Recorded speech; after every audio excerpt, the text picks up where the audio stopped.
집돌이와 집순이를 겨냥한 영화, 추석 특선 영화 알려줌, 9월 넷째 주. 9월 24일 월요일, SBS I Can Speak. 일본군 위안부 사죄 결의안이 통과되었던 2007년의 이야기를 휴먼 코미디라는 대중적인 틀 안에 녹여낸 작품입니다. 일본군 위안부 피해자 할머니의 현재를 조명하고 용기 있게 전 세계 앞에서 증언한 그녀의 진취적인 삶의 태도를 통해 지금의 우리를 돌아보고 앞으로 나아가게 하는 힘을 전하죠. 지난해 추석 연휴에 개봉해 328만 관객을 동원하며 흥행에도 성공한 작품입니다. 청룡영화상에서 김현석 감독이 감독상을, 나문희 배우가 여우주연상을 받았습니다. 나문희는 내가 옥분을 연기할 수 있다는 것에 자긍심이 있다고 밝혔죠. 9월 24일 월요일, JTBC 강철비. 북한 내 쿠데타가 발생하고 북한 1호가 남한으로 긴급히 내려오면서 펼쳐지는 첩보 액션 블록버스터입니다. 변호인을 연출한 양우석 감독이 직접 작업한 웹툰 스틸레인을 바탕으로 했죠.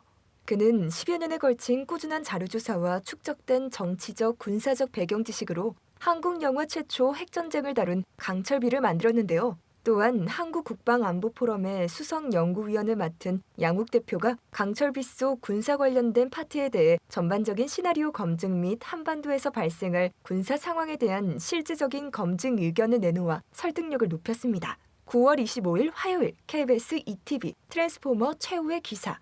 전쟁으로 폐허가 된 트랜스포머들의 고향 행성인 사이버트론을 살리기 위해 지구에 있는 고대 유물을 찾아 나선 옵티머스 프라임과 이로 인한 인간과의 피할 수 없는 감동을 그렸는데요.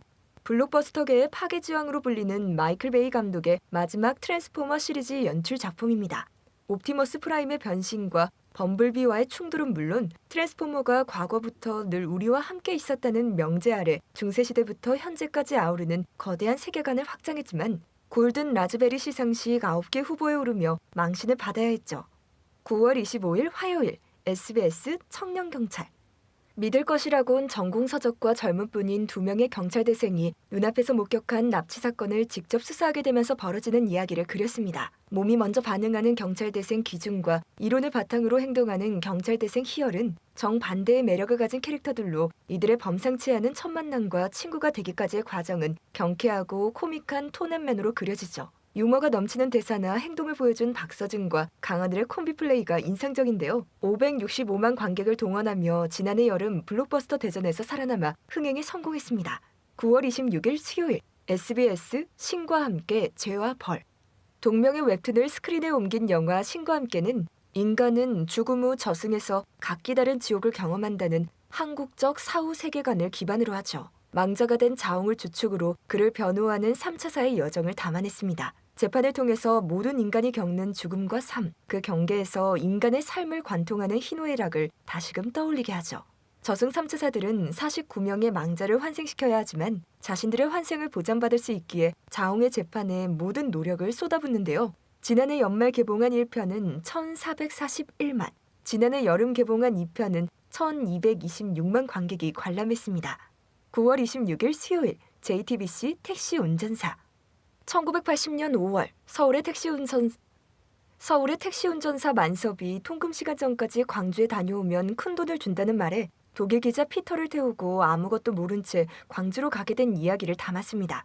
5.18 광주 민주화 운동을 배경으로 비장한 사명감이나 신념 이전에 사람이 해서는 안 되는 일에 맞서서 사람으로서 자기가 해야 할 일을 하는 모습을 보여주죠. 장원 감독은 역사는 위인들로 인해 이루어지는 거대한 어떤 것이 아니라 평범한 사람들의 작은 선택과 용기가 모여서 이루어져가는 세밀화일 수 있음을 보여주고 싶었다라고 밝혔습니다.